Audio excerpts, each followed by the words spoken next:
बिस्मिल्लाहिर्रहमानिर्रहीम।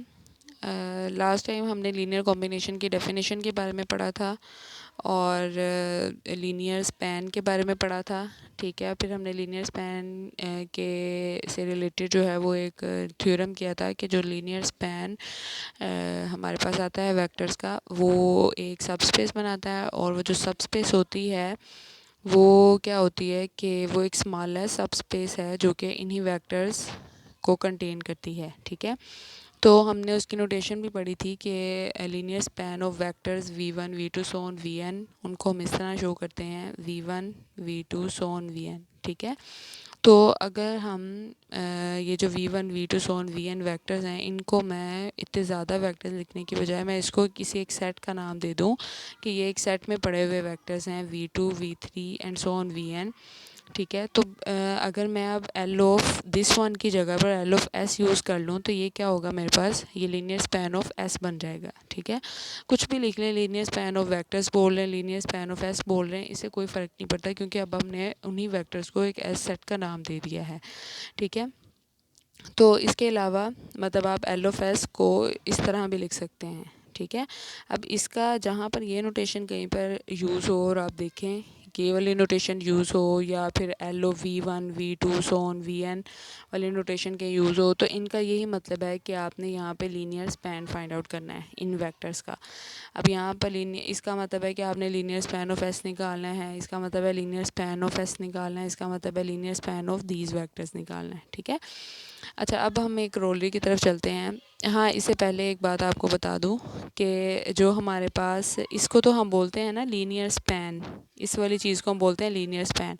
जब भी आपने लीनियर स्पैन फाइंड आउट करना है तो इसका मतलब ये होता है कि आपने जो है वो बेसिकली लीनियर कॉम्बिनेशन जिसमें हम लिखते होते हैं, क्योंकि इसमें लीनियर स्पैन में किस तरह के, चूँकि हमने अभी बताया था लास्ट थ्योरम में कि जो लीनियर स्पैन है वो बेसिकली एक सब स्पेस है, तो ऑफ कोर्स उसमें कुछ एलिमेंट्स जो हैं वो एक ख़ास शक्ल के होते हैं और मैंने आपको बताया था कि उसमें a1 v1 plus a2 v2 plus a3 v3 plus so on an vn type के उसमें एलिमेंट्स होते हैं। तो हमने इसका जब भी इस तरह की वो बात करेगा कि आपने लीनियर स्पैन फाइंड आउट करना है इन वेक्टर्स का, तो आपने बेसिकली ये चीज़ निकालनी है और अगर ऐसे सॉल्व करना है और ऐसे ही आपने उसको निकालना है। और ये जो वेक्टर्स होते हैं ना basically v1 v2 v3 and so on vn, in vectors को हम बोलते हैं स्पैनिंग वेक्टर्स।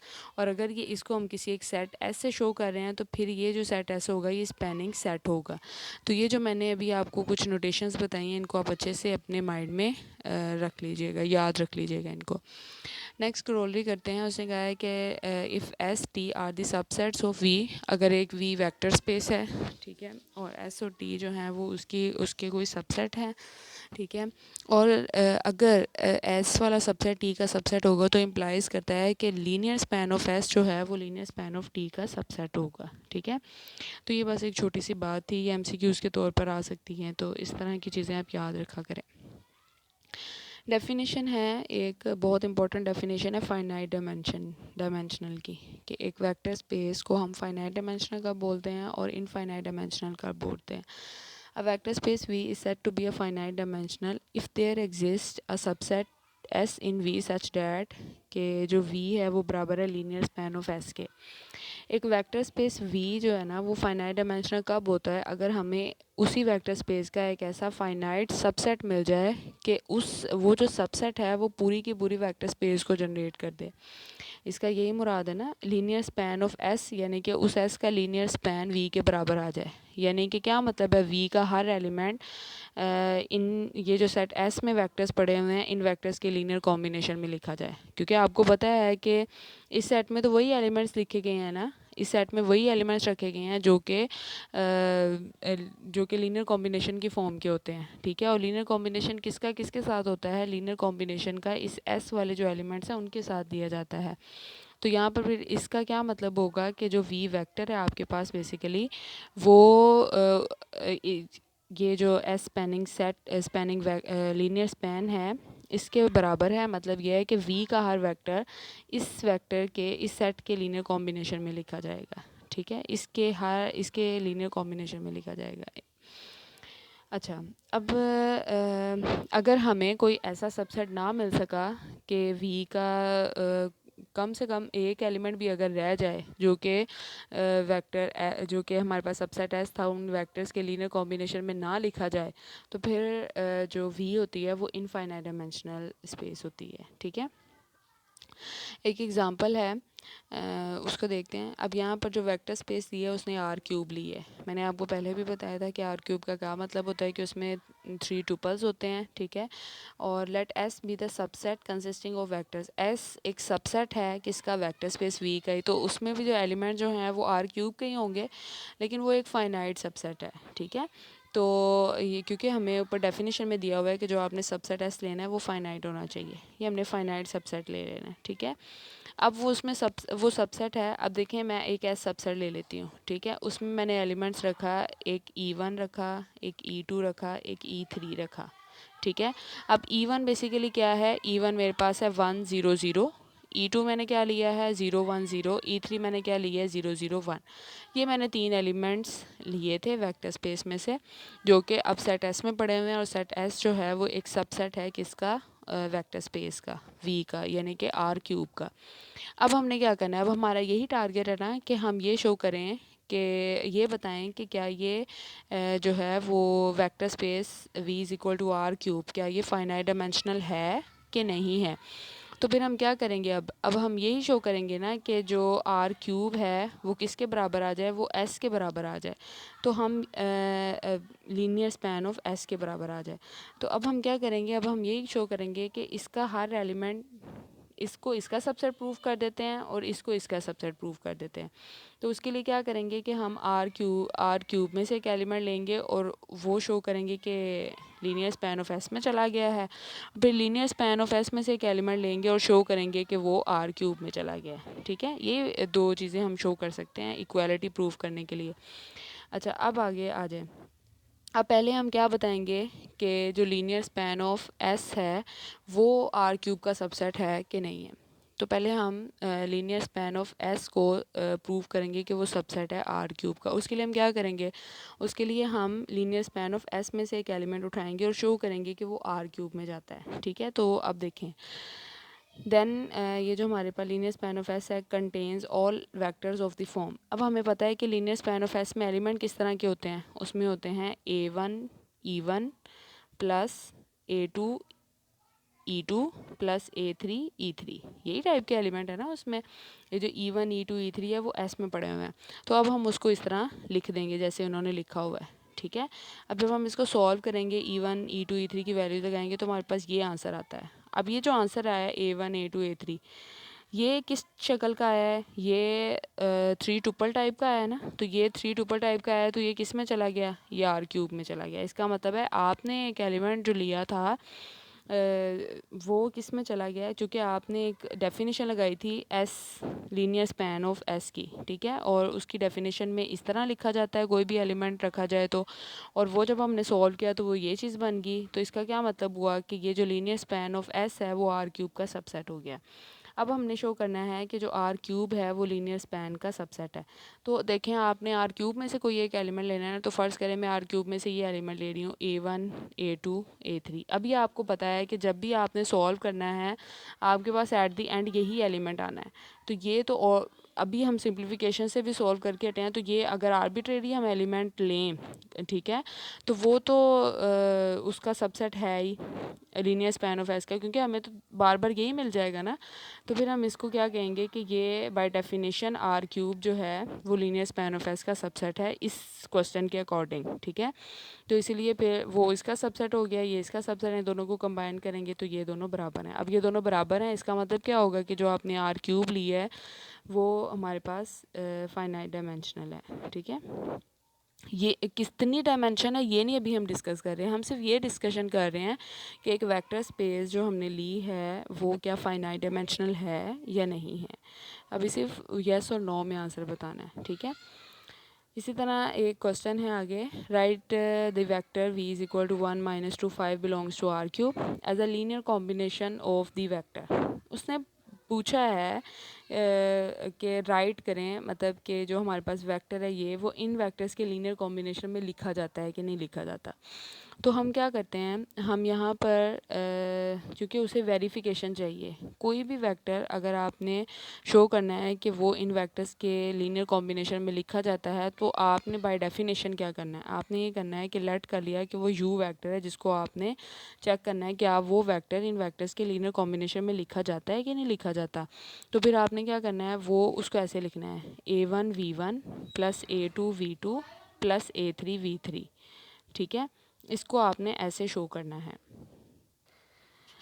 जी। तो हम यहाँ पर क्या लिखेंगे, इन जनरल बाय डेफिनेशन हम ये लिखेंगे कि हमारे पास जो W वेक्टर है या V वेक्टर आप उसकी जगह लिख लें, तो आप इसको क्या करेंगे कि वो A1 U1 plus A2 U2 plus A3 U3। ठीक है, अगर हम इस तरह लिखें तो ये वेक्टर्स तो उसने आपको दिए होंगे, U1 क्या है, U2 क्या है, U3 क्या है, वो आप इधर पुट कर देंगे। आपको A1 A2 A3 की वैल्यू नहीं पता होगी, वो आपने बेसिकली मेन काम आपका वो है कि आपने A1 A2 A3 की वैल्यूज़ निकालनी है। यहाँ पर अगर नहीं उसने कुछ वेक्टर दिया हो तो आप XY Z लेट कर लें, अगर कोई वेक्टर दिया हुआ है तो फिर आप उसकी जगह पर वो वेक्टर पुट करेंगे। जैसे कि अभी आपको इस क्वेश्चन में वो वेक्टर दिया हुआ है, उसने यहाँ पर तो बेसिकली आपने अब शो ही करना है ना कि ये वेक्टर इन वेक्टर्स के लीनियर कॉम्बिनेशन में लिखा जाता है कि नहीं लिखा जाता। तो आपने क्या करना है, इस वेक्टर को राइट साइड पे लिख लेना है, ठीक है, सॉरी लेफ़्ट साइड पे लिख लेना है, और ये जो वेक्टर्स हैं इनको लीनियर कॉम्बिनेशन के साथ राइट साइड पे लिख लेना है। ठीक है, इनको सॉल्व किए जाना है, सॉल्व करने के बाद इनको कंपेयर करना है दोनों साइड से।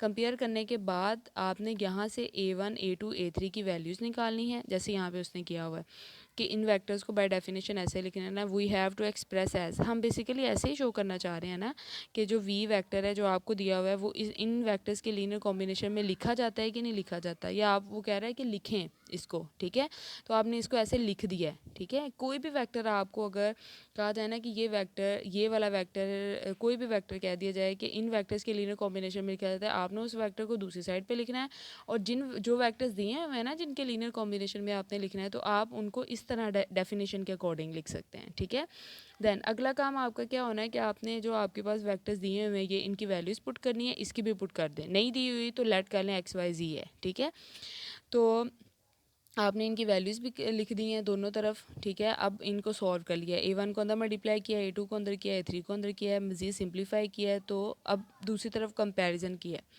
कंपैरिजन कैसे किया है, क्योंकि अब वो ये दोनों ऑर्डर ट्रिपल की फॉर्म में आ गया ना, आप ये इसकी पहली टर्म को 1 के साथ कंपेयर करें, इसको -2 के साथ, और इसको 5 के साथ कंपेयर करें, तो ये आपके पास ये इक्वेशन बन जाएंगी।